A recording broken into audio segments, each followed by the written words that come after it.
Kamusta po kayo? Bago po ang lahat, first things first.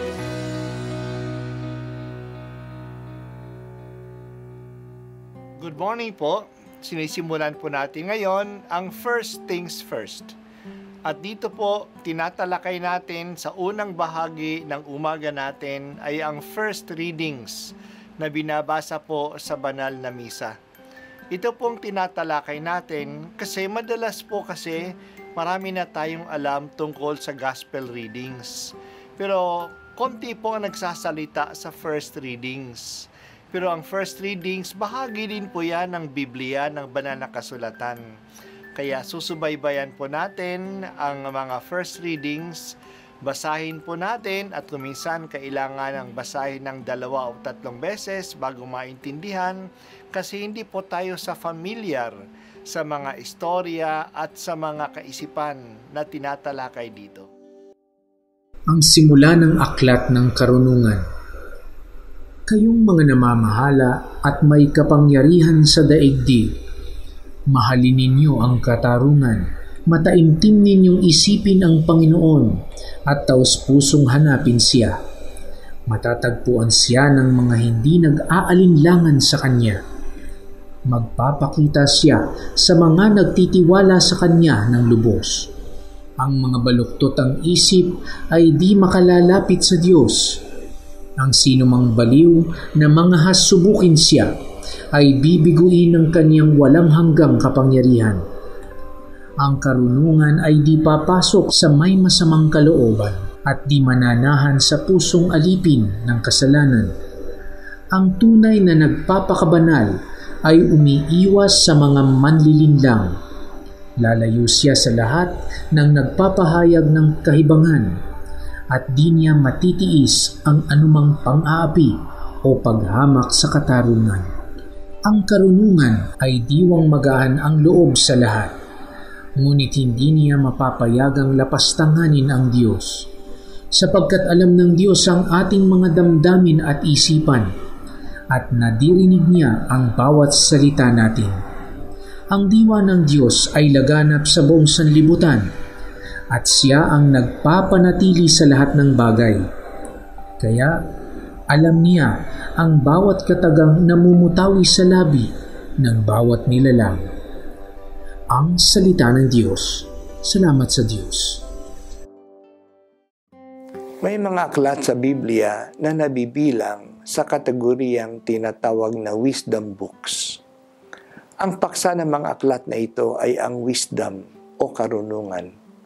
Ang karunungan ay higit pa kaysa katalinuhan.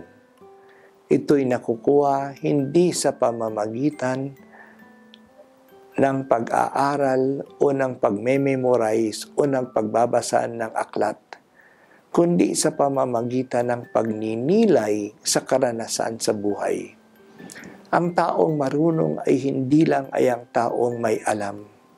Siya ay ang taong namumuhay ayon sa wastong kaalaman. Ang karunungan ay biyaya ng Diyos at pagsisikap ng tao. Isiniwalat ng Diyos ang karunungan sa Kanyang mga nilikha. Minamasdan ito ng mga tao kaya siya ay nagiging marunong. Sinulat ng mga marurunong na tao ang karunungan sa kanilang nakuha. Kaya nagkaroon tayo ng aklat ng karunungan. Sa susunod na mga araw, kukuha tayo ng mga pagbasa mula sa aklat ng karunungan, The Book of Wisdom. Ito marahil ay ang pinakahuling aklat na sinulat sa Old Testament. Inipon dito ang maraming katotohanan na nakalap ng manunulat. This book is attributed to Solomon, pero hindi naman talaga si Solomon ang sumulat nito.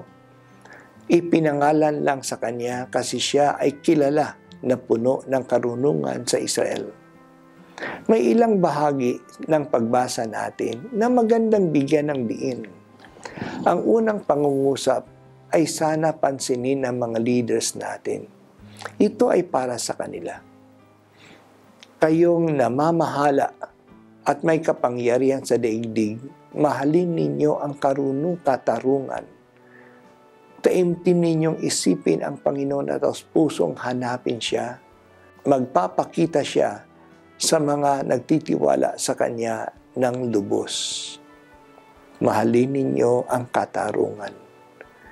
Hindi makapamumuno ng lubos ang isang tao na hiwalay ang puso niya sa Diyos.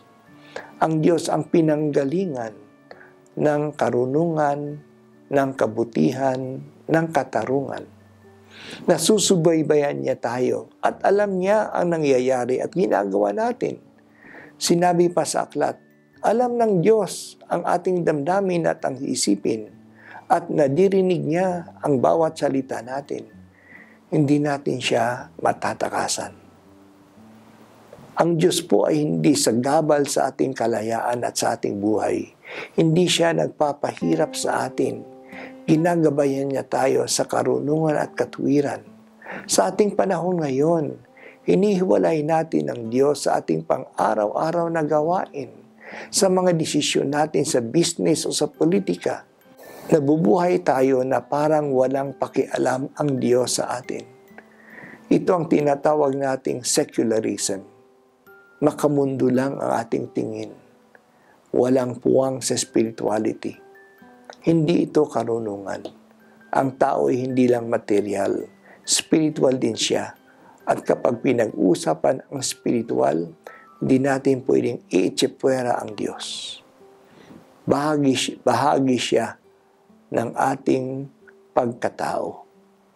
Pati buhay sa pamamahalaan, sa gobyerno man o sa business. Kaya pansinin natin ang Diyos at sundin ang Kanyang plano.